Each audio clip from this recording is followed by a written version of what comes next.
যত ইস্তেগফার হতে পারে এর মধ্যে সবচেয়ে শ্রেষ্ঠতম ইস্তেগফার নাম কি? কথা কন। বুখারীর বর্ণনা, শাদ্দাদ ইবনে আউস রাদিয়াল্লাহু তাআলা আনহু বর্ণনা করেন, এই সাইয়্যিদুল ইস্তেগফার দিনের বেলা যে পড়বে ওই দিনে মারা গেলে সে জান্নাতি। এই সাইয়্যিদুল ইস্তেগফার রাতের বেলা যে পড়বে ওই রাতে যদি ইন্তেকাল হয় ওই লোকটা জান্নাতি। মুখস্থ আছে না? কার কার মুখস্থ হাত তোলেন।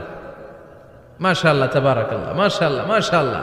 আর যাদের নাই তাদের হোমওয়ার্ক, তাদের আল্লাহুম্মা আনতা রাব্বি লা ইলাহা ইল্লা আনতা খালাকতানি ওয়া আনা আবদুক ওয়া আনা আলা আহদিকা ওয়া ওয়া'দিকা মাস্তাতা'তু আউযু বিকা মিন শাররি মা সানা'তু আবুউ লাকা বিনি'মাতিকা আলাইয়া ওয়া আবুউ লাকা বিযামবি ফাগফিরলি ফা ইন্নাহু লা ইয়াগফিরুয যুনুবা ইল্লা আনতা।